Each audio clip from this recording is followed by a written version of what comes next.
Hello everybody and welcome back to another review, Garden Yard Reviews.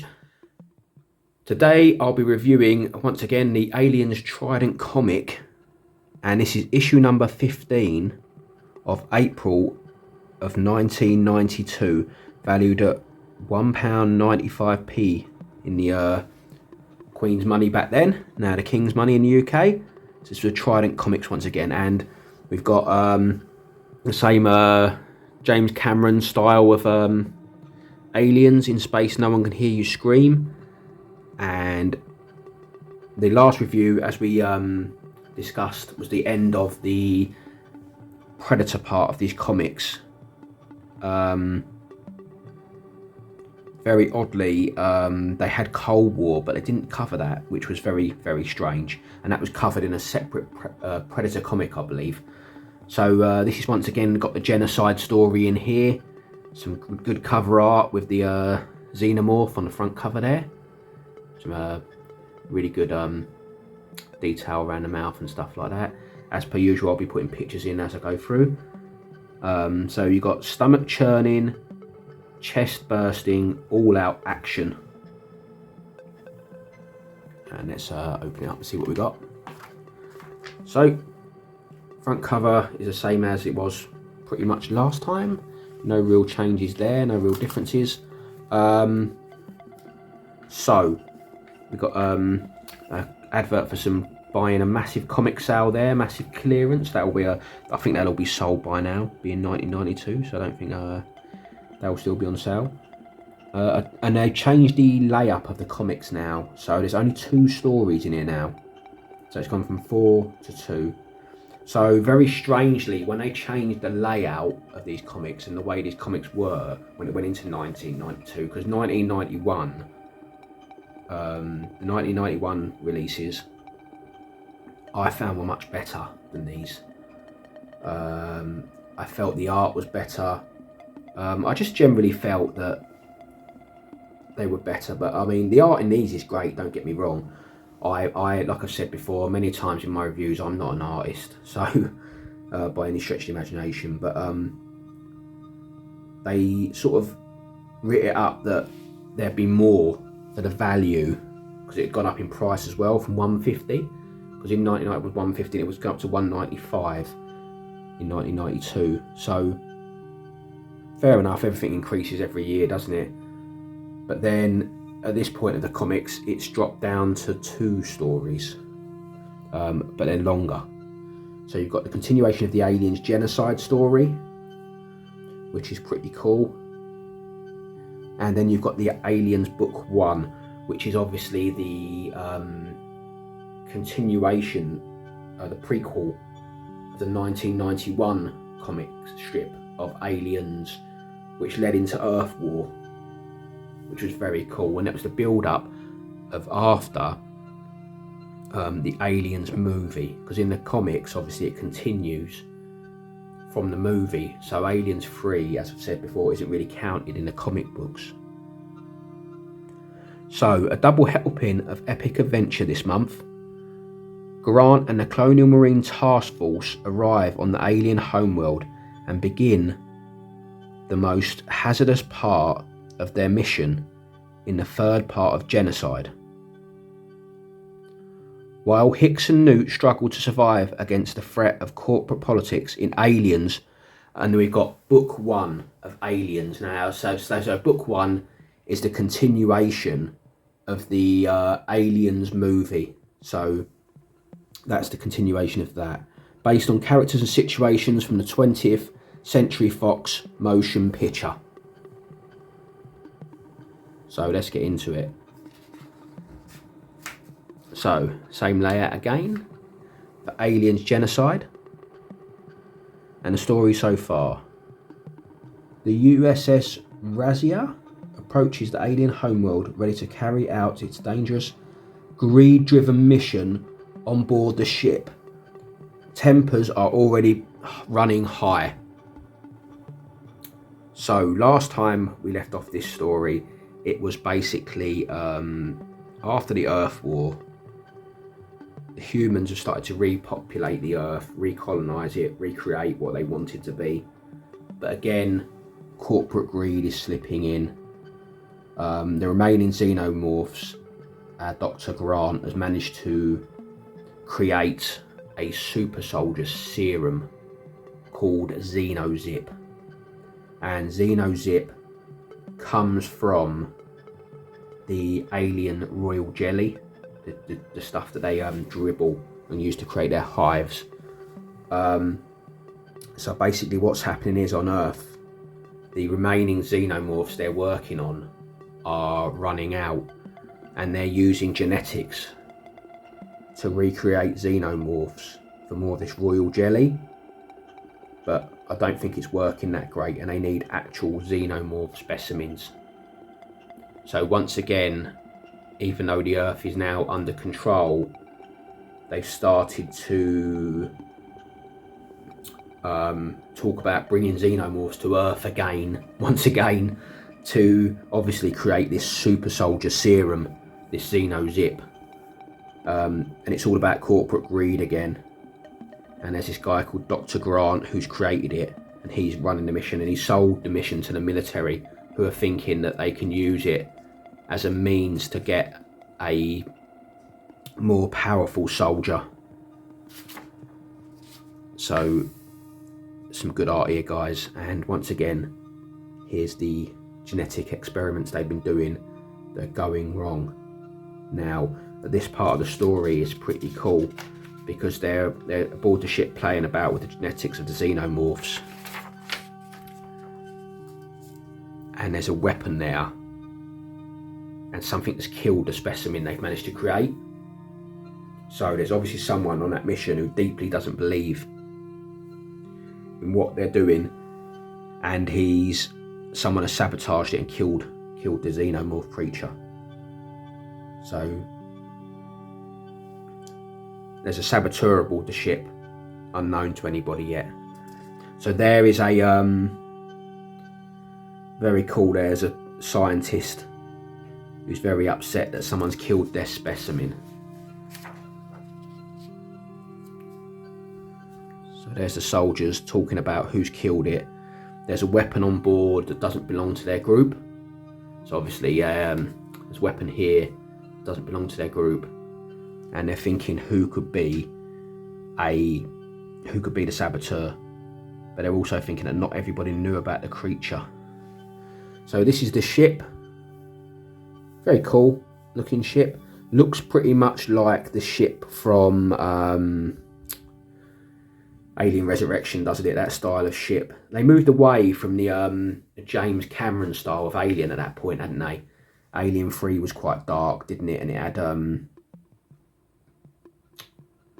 very gothic-y looking, or some sort of like gothic-y looking stuff in Alien 3, wasn't it? So they moved away from that kind of art and moved towards this kind of art, which, like I say, the art in the Aliens comics focus more around like the Sulaco shaped ships and stuff like that. But I don't know if you remember in Alien Resurrection, it had all moved into the future, hadn't it? So all that technology was probably considered obsolete then, but even though it looked bad, didn't it? I thought so.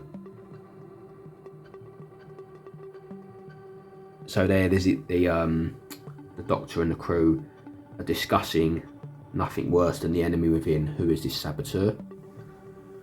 The Marines, or mercenaries, whatever they are in the comic here, are wearing a new suit, an acid-proof suit, and obviously got bigger guns with different barrels on. So, like I say, in the early comics, they really focused on the weaponry.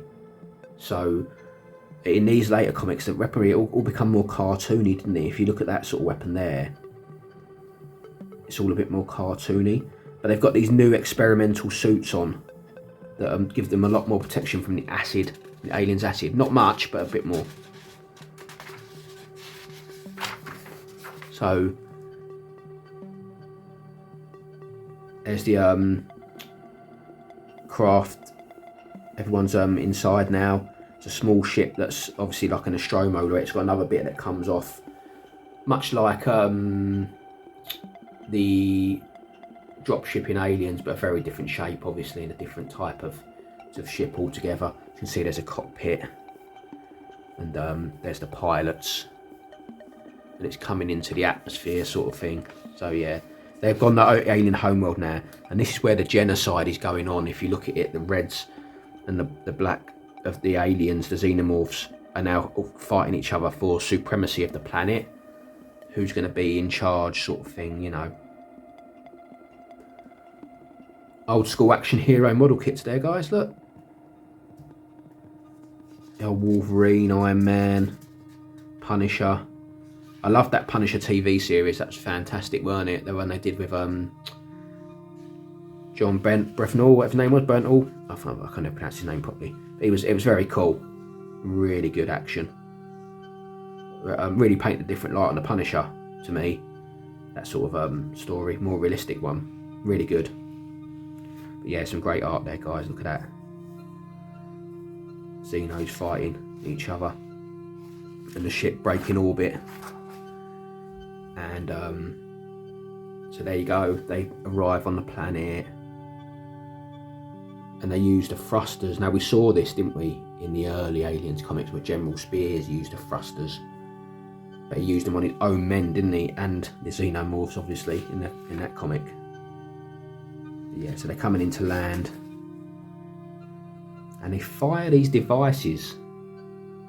Now this is something I've never touched on or heard of in Aliens or anything like that. They've got a shield.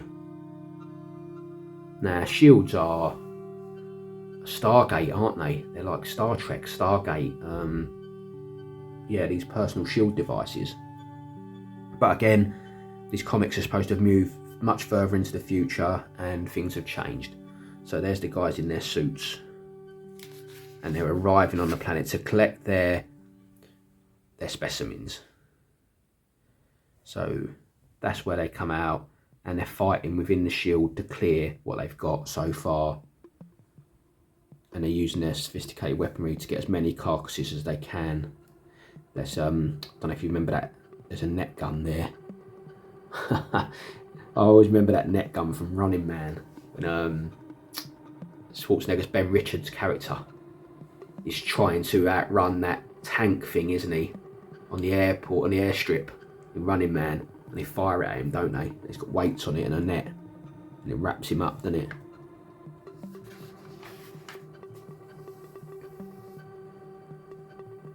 So they're capturing and killing as many of these Xenos as they can. So there's the shield again. And Xenomorphs are still fighting outside it, obviously. So that's their mission. And the human confidence of going up to the shield and talking to the aliens.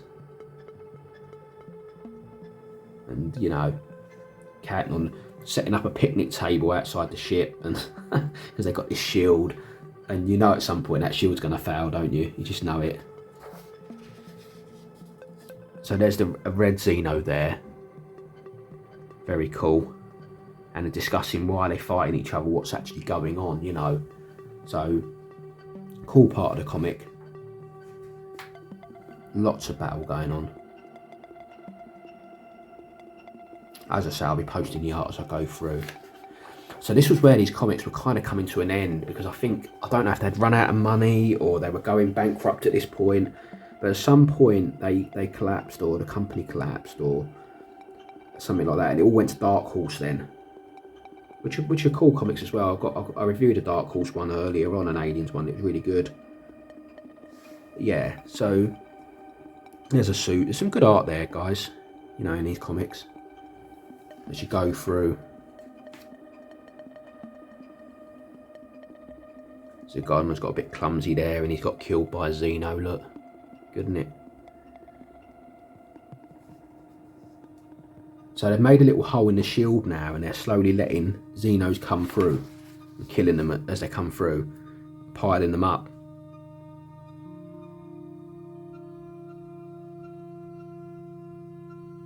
So yeah.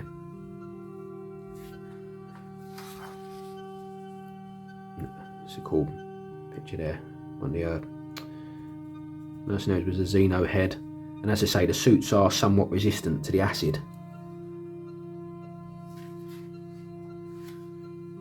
But then, obviously, this takes a turn as one of the characters goes to get his suit, and his suit has already been acided out, covered in acid. Someone's covered his suit in acid. So it's already useless, you can't get to it, can't get it on.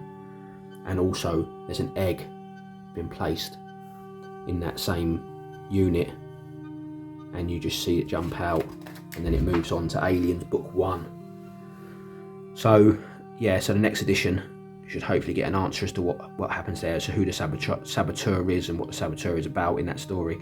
But that art is good, guys. Like I say, I don't think it's as good as the original art, but what can you say?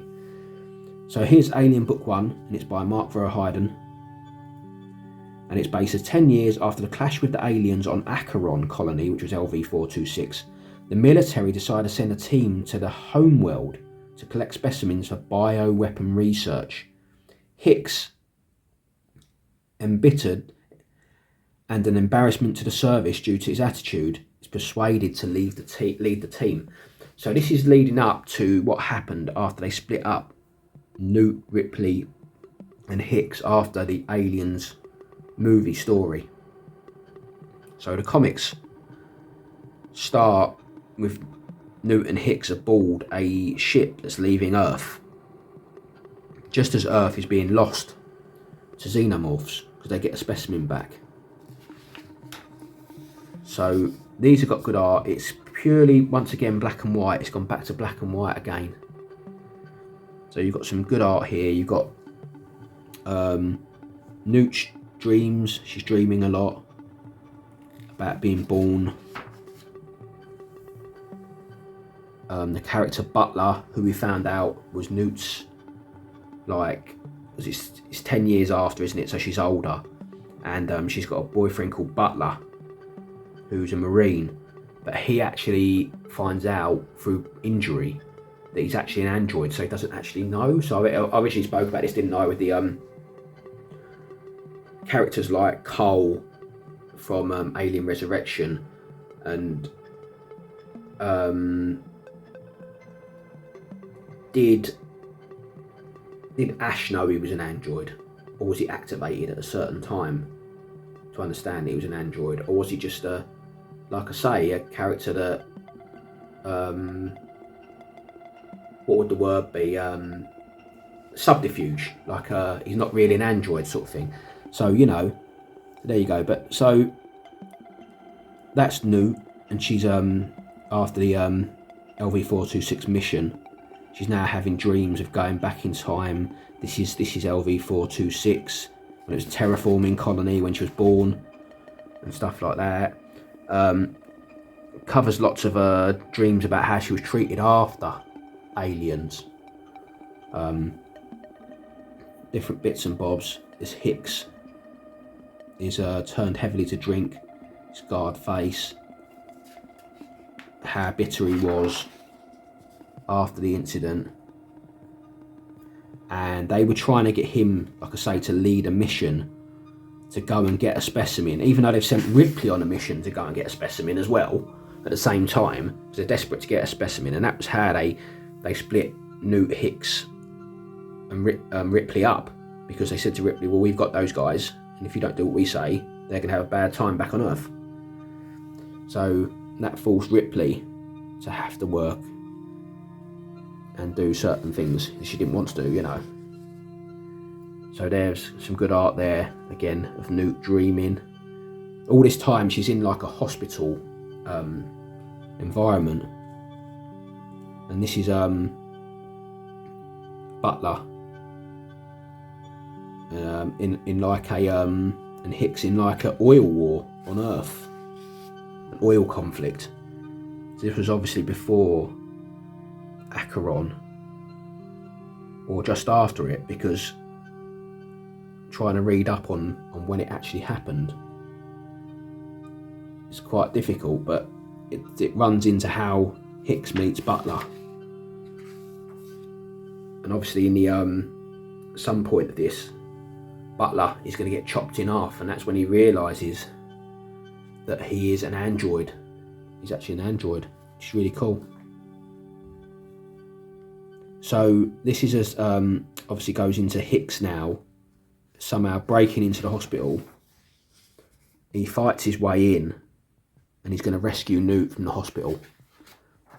And that is how they end up on this transport, from what I can remember of reading the last comics. So yeah, he rescues her, puts her in. There's a good image of Hicks there. Some of the art was, like I say, and it went into the original Aliens comics. So there's Hicks leaving, and it goes into this corporate bit where there's some corporate people on Earth. Now they've sent a transmission, but they've sent it to the wrong person, and someone's seen it, and it's a xenomorph, obviously meaning they've got a specimen from somewhere, and it's been seen by people that shouldn't have seen it. So the husband has actually killed his own family and made it look like a robbery gone wrong, burglary gone wrong, because they know they shouldn't have known about it, because they don't want anyone on Earth obviously to know about it, do they?